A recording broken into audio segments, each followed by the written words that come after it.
갈라디아서 5장 1절에서 12절까지 말씀 한 절씩 교독하겠습니다.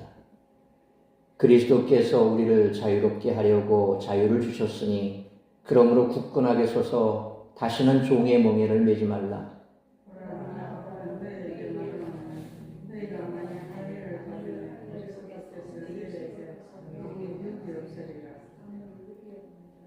내가 할례를 받는 각 사람에게 다시 증언하노니 그는 율법 전체를 행할 의무를 가진 자라.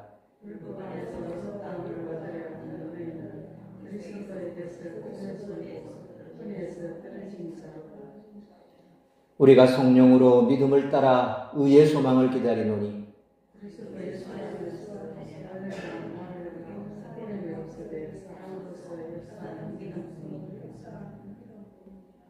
너희가 다름질을 잘하더니 누가 너희를 막아 진리를 순종하지 못하게 하더냐?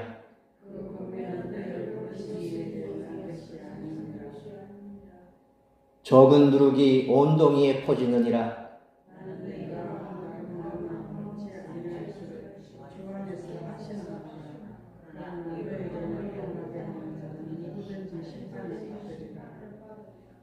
형제들아, 내가 지금까지 할례를 전한다면 어찌하여 지금까지 박해를 받으리요? 그리하였으면 십자가의 걸림돌이 제거되었으리니 너희를 어지럽게 하는 자들은 스스로 베어버리기를 원하노라.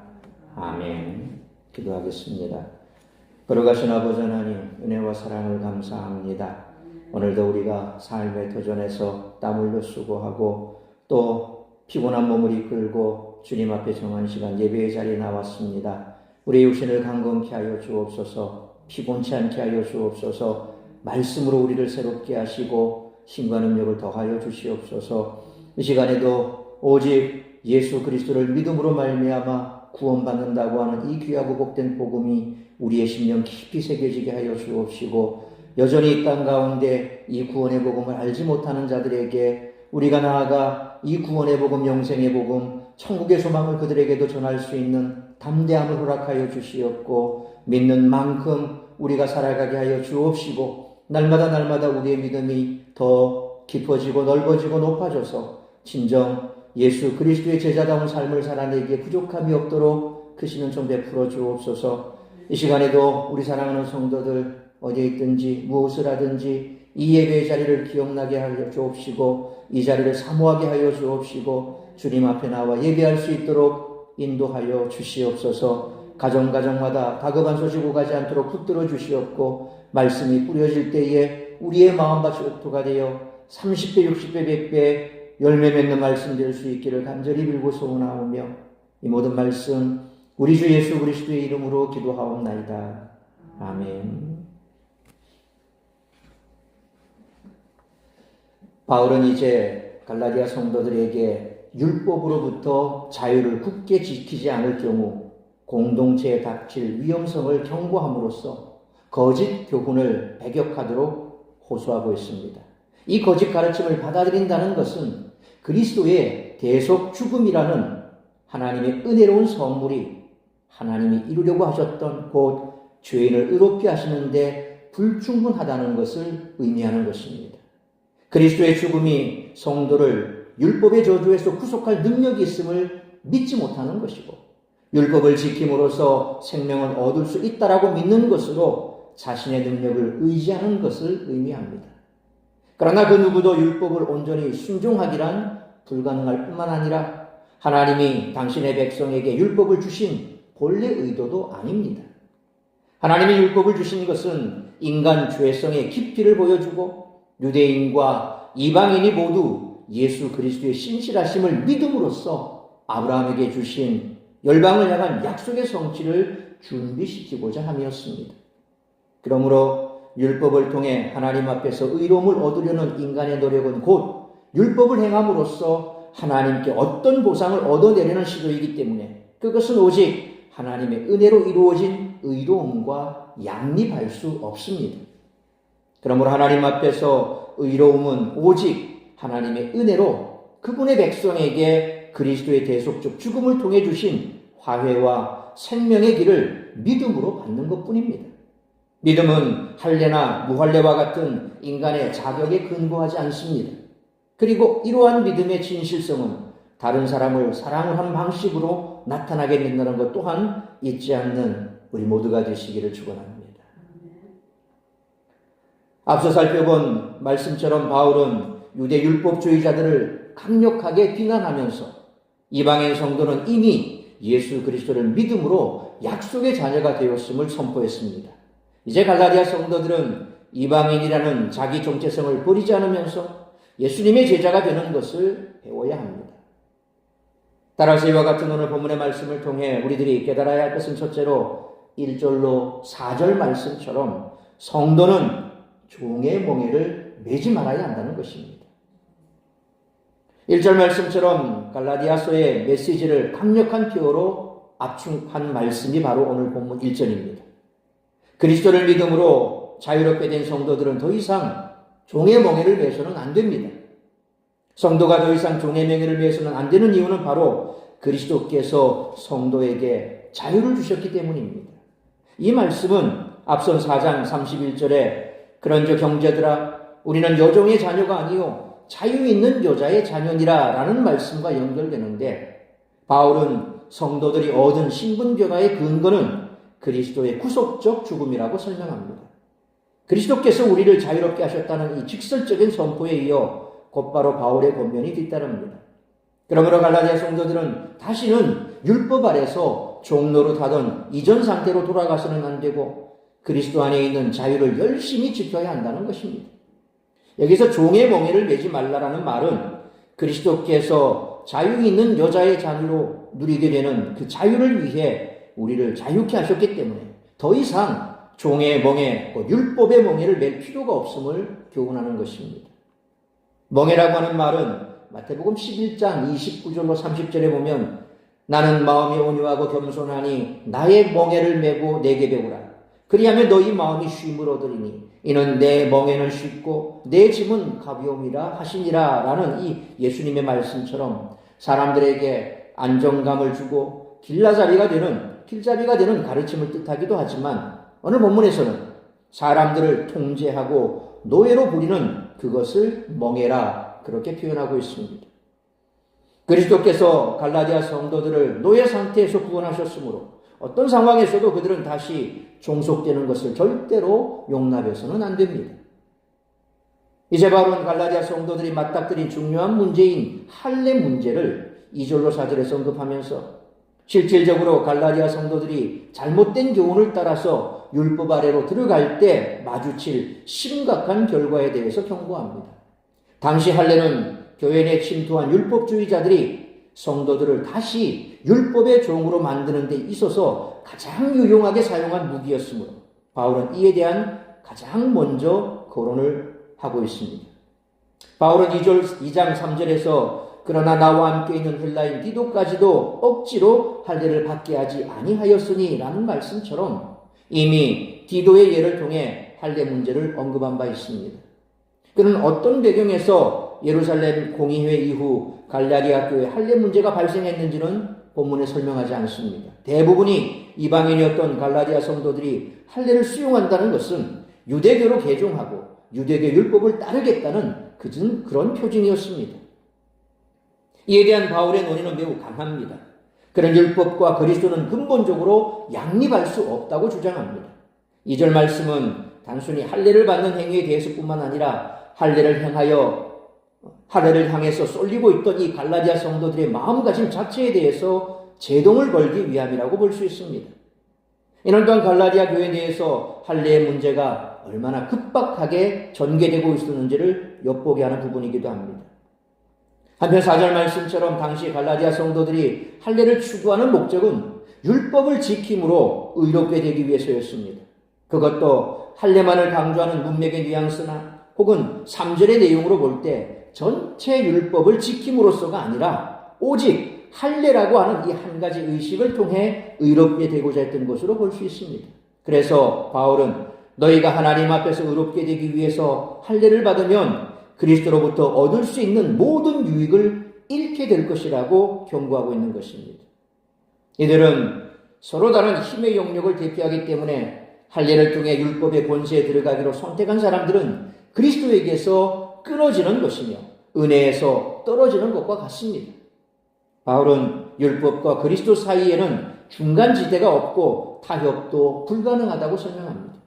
왜냐하면 할례로 대표되는 율법을 통해 의롭다함을 얻으려는 것은 그리스도의 신실하심이 불충분하다고 여기는 것이고 그리스도의 영향을 받는 영역을 포기하는 것이기 때문에 그렇습니다. 따라서 할례를 받는다면 그리스도께서 행한 것이 아무 유익이 없게 됩니다. 이처럼 바울은 갈라디아 성도들에게 너희는 이미 자유민이요 거룩한 백성이다. 저들의 거짓말에 속아 유대인이 되려 하지 마라. 그것은 종이 되는 길이다. 그렇게 선포해 왔습니다. 할례를 받는다는 것은 곧 율법 전체를 행하겠다라고 선언하는 것으로 나는 유대인이 되겠다라는 표시라는 것입니다. 예수님을 통해 구원을 얻었음에도 불구하고 유대인이 된다는 것은 율법을 통해 구원을 얻겠다라고 다짐하는 것이고 믿음의 효력을 부정하는 대로나 다를 바가 없다는 것입니다. 결국 갈라디아 성도들이 예루살렘에서 온 유대 교사들에게 미혹된 가장 큰 이유는 바로 영적 갈등 때문이었을 것입니다. 아무래도 예수님도 사도들도 다 어떤 민족입니까? 유대인입니다. 유대인이었고 자기들도 유대인의 회당에서 성경을 배웠으니 더욱 유대인들에 대한 열등의식이 있었을 것입니다. 하지만 예수님을 믿는 자는 세속적이고 헛된 가치관에 흔들려서는 결코 안 됩니다. 어느 누구도 예수님을 믿는 자는 모두 거룩한 하나님의 자녀입니다. 그러므로 스스로의 행위를 통해 의롭다 인정받으려는 모든 생각들을 내려놓고 오직 값없이 주시는 예수 그리스도의 구속의 은혜만을 의지하는 우리 모두가 되시기를 축원합니다. 두 번째로 5절로 10절 말씀처럼 성도는 복음 안에서 믿음의 경주를 멈추지 말아야 한다는 것입니다. 바울은 앞에 2절로 4절에서 당시 갈라디아 교회에 침투한 율법주의자들이 주장했던 할례가 지니는 해악성에 대해 경고했습니다. 그리고 이제 이어지는 5절로 6절에서는 할례와 무할례는 전혀 의미가 없으며 그리스도 안에서 중요한 것은 믿음뿐임을 밝힙니다. 여기서 바울이 지적하는 우리라고 하는 이 표현은 4절에 나오는 율법 안에서 의롭다함을 얻으려 하는 너희라는 말과 반대되는 말로서 그리스도 안에 있고 그리스도께 주신 은혜에 견고하게 서 있으려는 모든 성도들을 가리켜서 우리라고 표현하고 있습니다. 이는 갈라디아 성도들이 잘못을 깨닫고 바울과 함께하도록 초청하는 장치입니다. 5절 말씀의 의미는 진정한 의를 얻는 소망은 율법이 이루어주는 것이 아니고 성령님이 이루어주는 것이며 그것은 인간의 공로로 얻어지는 것이 아니고 오직 그리스도를 믿음으로 거저받아지는 것입니다. 바울이 이러한 말을 하게 된 이유는 바로 앞절까지 율법을 따라 살려고 하는 자들의 위험성에 대해서 경고한 뒤에 그러면 복음 안에서 신실하게 살아가는 자의 삶이란 어떤 것인가 하는 것을 제시하기 위한 것입니다. 그러니까 율법에 따라 살려고 하는 자들은 성도의 삶을 인도하는 성령의 사역에 신뢰를 두지 않기 때문에 하나님의 은혜에서 떨어졌지만 복음 안에 거하는 성도들은 성령으로 말미암아 영적인 힘으로도 구원의 소망을 바라보는 영적인 생활을 유지할 수 있다는 것입니다. 성령께서는 구원의 소망이 이루어지는 그날까지 성도를 지키시고 이끄시는 그런 분이십니다. 뿐만 아니라 장래에 있을 소망의 날을 기대하는 현재 삶에 헤아릴 수 없는 힘을 공급해 주시는 분도 성령님이십니다. 비록 하나님의 부르심을 입은 성도에게 때로 가눌 수 없는 엄청난 고통과 압박이 온다 해도 때로 앞을 내다볼 수 없어서 계획마저 세울 수 없는 무기력이 엄습해 올지라도 그때마다 성령께서는 견뎌낼 수 있는 힘을 주시는 것입니다. 이런 삶에서 의미 있는 것은 6절 말씀처럼 사랑으로 역사하는 믿음뿐이라는 것입니다. 이 사랑은 하나님의 사랑에 근거하는데 2장 20절 말씀처럼 나를 사랑하사 나를 위하여 자기 자신을 버리신 하나님의 아들을 믿는 믿음으로 산다는 바울의 고백에 잘 나타나 있습니다. 바울은 다시 한번 갈라디아 성도들이 바울이 전한 복음을 듣고 그리스도를 그들의 구주로 영접한 그 당시로 소급해서 7절 말씀처럼 너희가 다름질 잘하고 있었는데 라며 말씀을 이어갑니다. 그러니까 바울은 운동, 경기, 은유를 사용해서 그래서 갈라디아 성도들이 결승전을 향해 잘 뛰어가다가 지금은 방해를 받고 있다라고 묘사합니다. 이 묘사는 달리기 경주 중에 누군가가 다른 선수 앞에 끼어들어 그 경주를 방해하는 모습을 은유적으로 표현한 것입니다. 따라서 이 말은 갈라디아 성도들이 처음에는 아주 신앙생활을 착실하게 잘하더니만 누가 와서 너희의 길을 막고 있기에 이제 와서 그렇게 흔들리고 있느냐는 책망의 의미를 담고 있는 것입니다. 그런데 그러한 권면은 8절 말씀처럼 그들을 부르신 이에게서 나온 것이 아니라는 것입니다. 그러니까 거짓 교사들의 그 권면이 갈라디아 성도들을 구원의 은혜에 참여하도록 부르시는 바로 그 하나님께로부터 난 것이 아니라는 것을 강조하고 있다는 거지요. 따라서 이 말씀은 복음의 진리를 순종하지 못하도록 설득하고 하는 자에게는 누구든지 순종하지 말라. 왜냐하면 그러한 설득은 너희를 부르신 하나님에게서 나온 것이기 아니기 때문이다. 그렇게 표현할 수 있다는 거죠. 이어지는 9절의 경어는 고린도전서 5장 6절에서도 같은 말로 인용되고 있습니다. 쥐메라고 하는 헬라어 이 누룩인 적은 양으로 전체를 부풀리는 성질 때문에 신약 성경에서는 비유적인 의미로 이 누룩이 참 많이 사용됐습니다. 대개는 성경에서 정신적, 도덕적 부패나 바리새인들의 외식과 같은 그런 부정적인 개념을 비유하는 것으로 이 누룩이 많이 사용됐지만 때로는 예수님의 천국 비유에서와 같이 좋은 의미로도 사용이 됐던 것이요. 이 누룩이 적은 누룩이 들어가서 많이 부풀어지는 것처럼 우리가 적은 이 숫자가 예수를 믿어 복음을 전하기를 작정하고 그래서 우리가 들어가서 누룩처럼 그 복음을 전파하기 시작하면 마치 누룩이 부푸는 것처럼 하나님 나라가 확장이 되고 천국이 확장이 되고 그렇게 커진다라는 그런 의미로 예수님께서는 누룩의 비유를 사용했죠. 9절에서는 부정적 의미로 사용되고 있는데 사소한 율법주의적 오류가 전체 교회에 커다란 악영향을 미친다는 그런 의미로 적용되고 있습니다. 다시 말해서 할례의 필요성을 강조하는 잘못된 성향이 구원의 진리 전체를 쉽게 왜곡한다는 의미로 잘못된 율법주의적 신앙의 해악을 강조하는 것이 바로 이 누룩의 비유입니다. 마찬가지로 죄는 한번 저질러진 것으로 끝나지 않지요. 그것은 계속해서 자리를 옮기면서 또 다른 죄, 더 큰 죄를 불러옵니다. 우리 속담에도 바늘 도둑이 무슨 도둑 된다고요? 소도둑 된다라는 말이 있죠. 처음에는 하찮은 바늘, 그걸 훔쳤는데 나중에 이게 점점 커져서 마지막에는 속까지 훔치는 도둑이 된다라는 작은 것에서 우리가 허용하고 죄를 짓기 시작하면 결국 나중에는 더 큰 죄가 된다라고 얘기를 하죠. 따라서 죄는 그것에 기미가 보일 때 바로 그 자리에서 해결해야 됩니다.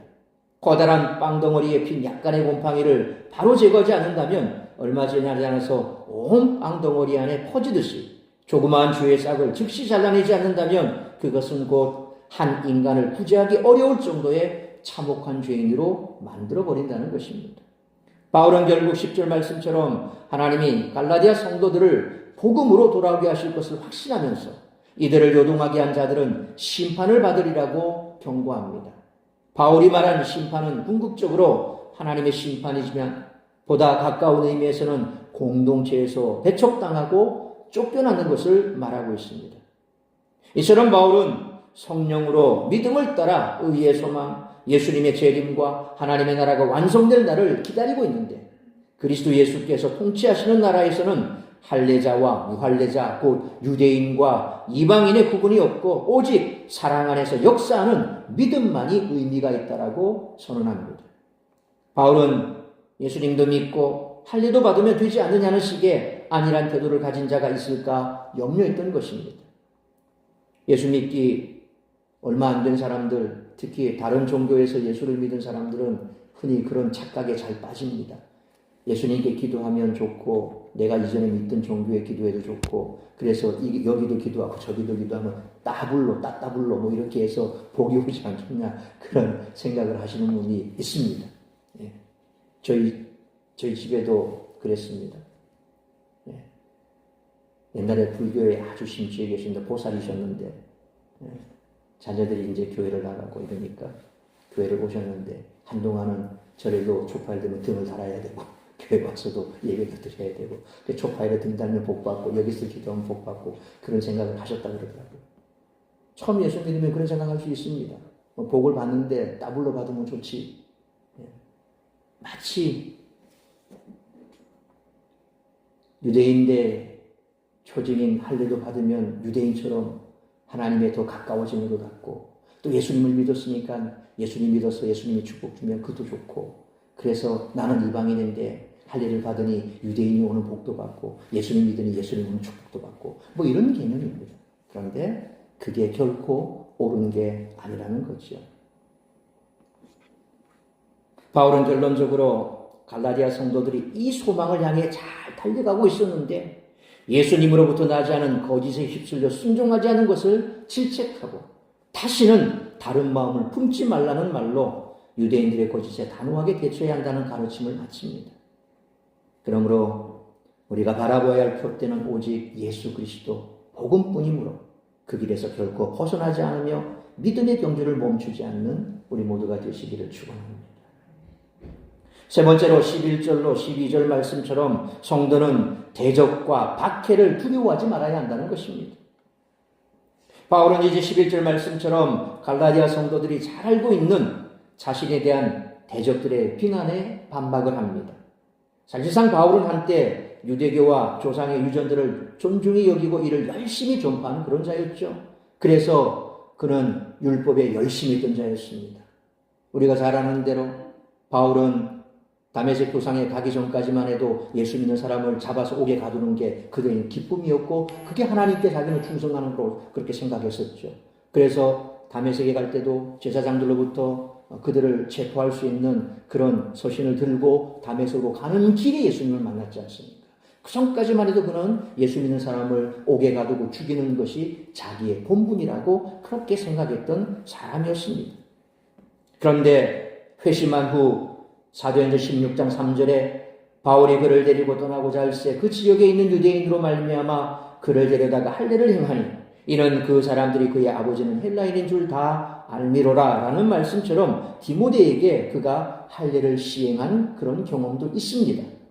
하지만 디모데의 할례 시행은 그 지역 유대인들로 인해 매우 특별한 상황 속에서 이루어진 일입니다. 그러니까 안 해도 될 일이지만 그는 스스로 그렇게 고백하지 않습니까? 이방인의 가서는 이방인처럼, 유대인의 가서는 유대인처럼. 그 상황이 그랬습니다. 그렇게 했을 때 그들에게 좀 더 어필할 수 있고 복음을 더 쉽게 전할 수 있고, 그래서 화평할 수 있는 하나의 방법으로 디모데에게 할례를 행하는 그런 선택을 했던 거죠. 그가 좋아서 그걸 원했기 때문에, 또 그것이 진실이기 때문에 그렇게 행하는 것은 아니라는 것입니다.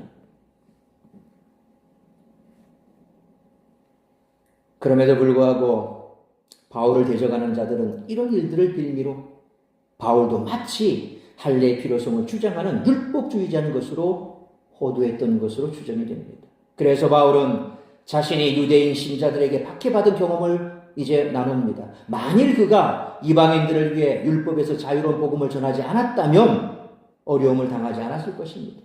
바울은 할례를 전파하고 십자가를 상대적으로 경시하는 방식으로 이방인과 유대인 모두에게 덜 거슬리는 메시지를 전할 수도 있었습니다. 그러나 바울은 할례를 전하지 않았고 오히려 모든 사람에게 걸림돌이 되는 십자가만을 전했습니다.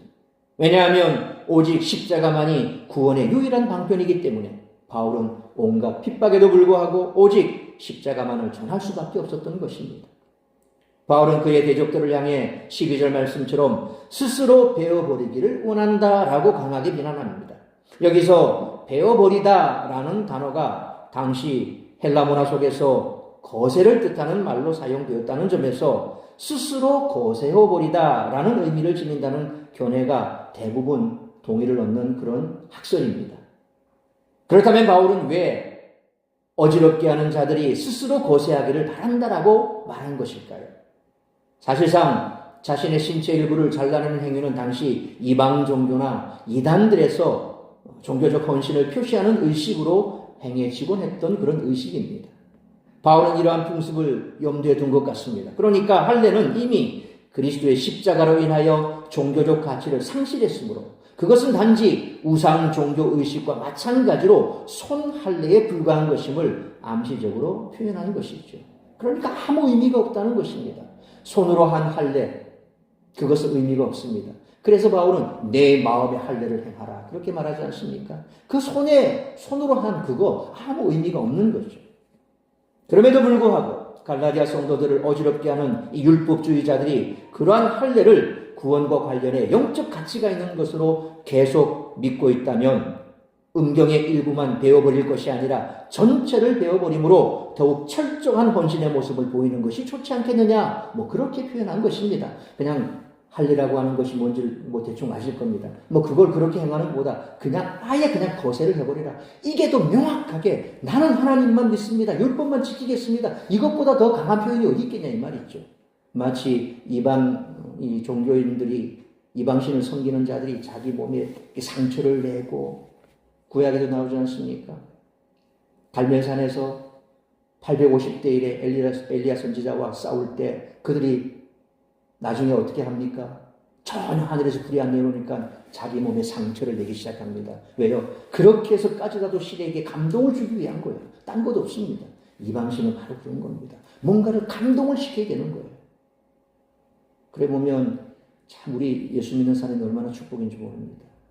하나님이 그렇게 했을 때 감동을 받는다면 우리 온몸에 상처 두성이가 돼야 될 거고 뭘 막 해야 될 거고. 여러분 불교를 믿는 흔히 이제 네팔 쪽이나 거기 보면 인도 쪽도 그렇죠. 이 사람들은 자기 몸을 스스로 막 괴롭혀야 돼요. 네. 그렇게 했을 때 뭔가를 이루면 이제 성자 취급을 받아요. 그러니까 인도에는 그런 성자 중에 보면 구르는 성자가 있어요. 네, 구르는 성자. 뭐냐면 굴러서 몸을 떼굴떼굴 굴러서 이 성지까지 도착한 거예요. 자기가 사는 집에서 도로를 굴러서. 얼마나 아프겠습니까? 그리고 구르는 성자가 됐어요. 네, 대단하죠. 성자가 되는 거예요. 자기 신앙의 표시인 거예요. 우리 보고 그런 거 하라면 하겠습니까? 네? 성령을 받아야 되는데 굴러야 성령 받는다 이러면 나무 꼭대기 매달려서 한 달 동안 있어야 성령 받는다 이러면 아무도 성령 못 받을 겁니다. 우리는 예수 그리스도께서 우리에게 주신 것은 정말 자유함입니다. 하나님 우리에게 뭔가 피 터지는 헌신을 요구하지 않습니다. 여러분 어린아이에게 너 엄마 아빠 감동을 시키려면 지금부터 한 10일 금식해. 그 엄마 아빠가 감동해서 너 원하는 거 사줄게. 이러면 10일 금식할 아이가 어디 있습니까? 그냥 그 아이는 그 자체로 기쁨이에요. 조금만 엄마 아빠를 기쁘게 하는 거 재롱 떨어주고 그리고 뭐 시켰을 때 대답 잘하고 갔다 오면 얼마나 감동받습니까? 하나님은 그런 분이세요. 우리가 크게 대단한 감동을 줘서 감동하시는 것이 아니라 그냥 내 삶 속에서 하나님과 함께 있는 것을 기뻐하고 하나님을 사랑해요. 하나님 감사해요. 그냥 이런 표현만 하는 것도 하나님 얼마나 감동을 받습니까? 우리가 대단한 헌신을 해서 감동받는 게 아니라는 것입니다. 하나님은 그런 분입니다. 그런데 지금 갈라디아 성도들이 뭘 합니까? 할례 받는 문제에 있어서 그들은 거기에 매료됐습니다. 유대인이고 싶어하고 그리고 그렇게 했을 때 완전한 구원이 이루어진다. 참 달콤한 말이죠. 그러니까 뭔가 하나님 앞에 하고 싶은 건 있는데 이게 잘 모르겠고 그리고 와서 꼬시는 게 너희들 예수만 믿는다고 돼? 어디 그렇게 간단하게 얘기해서 세상 이치가 그렇게 간단하겠어? 너 살아봐서 알지만 세상이 그렇게 만만하디? 간단하디? 그러니까 너희가 몸으로 보여줘야 돼. 그게 뭐냐면 우리가 아브라함 때부터 계속해서 내려왔던 하나님의 백성의 표징이 바로 이 할례야. 이걸 받아야 너희가 완벽한 구원에 이르는 거야. 얼마나 참 대단합니까? 그러니까 거기에 그냥 매료돼 버리는 겁니다. 그래서 그것만 해놓으면 이제 예수는 믿었겠다. 요거까지 합치니까 완벽하게 퍼펙트한 거예요. 할례를 받아서 뭘 얻어주겠다. 이제는 여기에 있으니까 이제 나는 어떤 것도 이제 두렵지 않다. 인간의 약점이 그거죠. 뭔가 내 몸에 뭐가 있고 내가 뭘 가지고 있고 내가 어떤 걸 소유하고 있고 그걸 가지고 있으면 우리는 대단한 걸 가지고 있는 것 같아요. 안 보이고 만져지지 않으면 불안해요. 이단들이 그런 걸 잘 이용하지 않습니다. 그러니까 할례가 그렇게 좋으냐? 그렇다면 차라리 너희 스스로 모두 잘라내는 것이 어떠냐? 바울은 지금 그걸 얘기하는 거예요. 그 육체 할례 그거 받는다 그래가지고 너희가 그렇게 기뻐하는데 그거 하지 말고 잘라내버려. 차라리 그렇게 해서 더 하나님 앞에 헌신된 모습을 보이는 게 더 좋지 않겠느냐. 얼마나 극단적인 그런 말입니까? 무서운 말이죠. 바울은 이런 표현을 통해서 할례 시도의 무의성과 해악성을 풍자적으로 지금 지적하고 있는 겁니다. 바울이 이처럼 극단적인 수사법을 사용한 것은 할례 문제를 매우 심각하게 생각했던 것과 갈라디아 성도들을 요동하게 한 대적들에게 얼마나 분노했는지를 보여주는 거죠. 목회자 입장에서 이단에 빠지는 사람 보면 정말 분통이 터집니다. 그렇죠? 진리가 바로 여기 있는데 왜 거기 갈까? 참 이해가 안 돼요. 정말 이해가 안 돼요. 아무리 이해하려고 해도 이해가 안 돼요. 그렇게 열심히 예수를 잘 믿다가 왜 그거 가냐 이 말이야. 네. 여러분 이해가 되십니까? 네. 정말 그런 거 보면 속이 터져요. 바울이 지금 그런 마음인 거예요. 그것보다 더한 마음이 있죠. 그렇게 열심히 믿지 않는 이방인들에게 가서 예수 그리스도의 구원의 복음을 전해줬는데 잘 믿는가 싶었더니만 그 유대에서 쭉 내려온 그 율법에 얽매여 있는 자들, 이 거짓 선지자들, 거짓 교사들에게 빼어서 단체로 가서 그냥 막 거기다 가가지고 그냥 할례 받고 그 할례 받고 나서는 막 할렐루야 이제 난 구원받았다 이러고 있으니까 막 뒤집어지겠죠. 바울 입장에서는 아무 의미가 없는 건데 그거는 너희가 이제 유대인이 될 필요도 없고 너희는 이미 아브라함의 그 약속을 받은 자 아니냐. 하갈에서 율법은 하갈에서 난 자, 자유하지 못한 그 여종에서 난 이스마엘 같은 그런 자고 너희는 이삭의 자녀 아니냐. 하나님께서 약속으로 주신 자녀 아니냐. 그런데 왜 자꾸 종이 되려고 하냐 이 말이야. 얼마나 답답하겠습니까. 이처럼 바울을 박해했던 사람들은 유대인들이었습니다. 만약 바울이 이방인들에게 할례와 율법을 전했다면 유대인들에게 박해는 받지 않았을 것입니다. 그렇게 한다면 참된 진리인 십자가의 걸림돌은 그에게 사라집니다. 이는 십자가를 전하는 것이라고 할 수 없는 거죠. 바울은 이 십자가의 진리를 전하기 위해 박해도 불구하고 계속 그 길을 걸었고 갈라디아 성도들에게도 믿음의 길을 걸으라고 요청하고 있습니다. 그는 할례를 주장하는 자들을 향해 사실상 욕설 같은 그냥 다 잘라버려, 거세해버려 그렇게 논쟁을 마무리하죠. 이처럼 바울은 거짓에 대해 강력한 적개심을 표현하며 갈라디아 교회 성도들에게 자기를 따르라고 촉구했던 것입니다. 그러므로 십자가 복음의 진리를 전하다 받는 박해를 두려워하지 말고 믿음으로 견디고 승리하는 우리 모두가 되시기를 축원합니다. 사랑하는 성도 여러분, 예수님은 우리를 있는 모습 그대로 받으시는 줄 믿으시길 바랍니다. 따라서 우리가 주님의 기쁨이 되기 위해 다른 인격과 정체성을 가지고 갈 필요가 없습니다. 우리의 환경과 문화는 모두 하나님이 허락하신 것이며 우리는 지금 이곳에서 하나님 나라를 선포하도록 부르심을 받았습니다. 그래서 자꾸 자신을 외형적으로 뭘 내가 이렇게 하면 하나님이 기뻐하실까? 어떤 경우에는 방언 못 받으면 내가 성령 못 받은 것 같고 방언 못하면 내 신앙이 얕은 것 같고 막 이래서 방언 달라고 막 몸부림치는 분도 내가 봤습니다. 방언 못하면 이게 문제가 있는가요? 아니죠. 네. 그 방언이라고 하는 것도 하나님께 주신 성령의 선물이에요. 네. 그래서 그가 계속해서 그걸 사용하지 않으면 소멸돼요, 그것도. 네. 그러니까 그런 외형적인 것에 자꾸 매료돼서 그렇게 하면 뭔가 좀 신령해 보이고 대단해 보이고 이렇고 목회자 세계에서는 손만 얹으면 병이 낫고 이런 신유의 은사가 나타나고 이 정도는 돼야지 개척교회도 교회가 부흥하지 이런 분도 봤어요. 예. 그럼 신유의 은사 없으면 목회 다 망합니까? 그건 아니잖아요. 그러니까 자꾸 겉으로 드러나고 외형적인 것에 우리가 심취하기 시작하면 본질을 놓친다는 겁니다. 하나님은 우리 모습 그대로를 좋아하세요. 여러분이 뭔가 닮고 싶은 분이 있습니까? 그렇게 닮아간다고 하나님이 기뻐하실까요? 아니에요. 여러분의 자녀가 부모님이 유전자를 만나서 그렇게 나왔는데 자꾸 부모님의 유전자를 탓하면서 왜 내가 이렇게 나왔어라고 얘기하면 그거 기분 좋습니까? 아니잖아요. 너는 너 그대로인 거예요. 네. 옥동자 같은 자녀, 예, 개그맨 옥동자, 뭐 그런 자녀, 우리 예담자매는 웃는데 다른 분은 잘 모르겠지만, 이 옥동자 같이 못생긴 자녀가 나왔다고 해서 그 자녀가 부모를 자꾸 원망하면 기분 좋겠습니까? 아닌 거예요. 그는 그 나름대로 그걸 가지고 하나님께 영광 돌리고 잘 살고 있잖아요. 우리는 우리 모습 이대로면 되는 겁니다. 하나님은 우리 모습 속에서 하나님을 기뻐하고 하나님을 찬양하길 원하시는 거죠.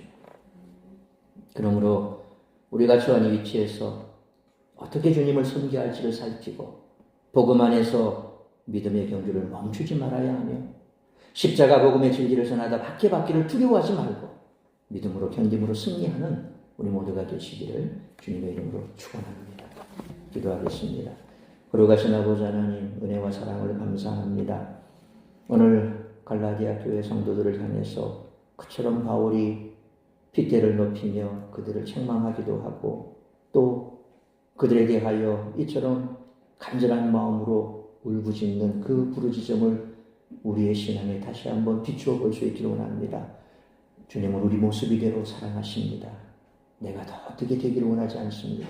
단 주님 한 분만으로 만족할 수 있고 주님과 함께 있음이 기쁨이고 하나님의 기쁨이 되기 위해서 늘 그렇게 주님 가까이 더 가까이 가기를 힘쓰는 자, 예배하기를 힘쓰고 기도하기를 힘쓰고 말씀 보기를 힘쓰고 세상 가운데 참 그리스도인처럼 살기를 힘쓰는 그런 자, 하나님은 그런 자를 사랑하십니다.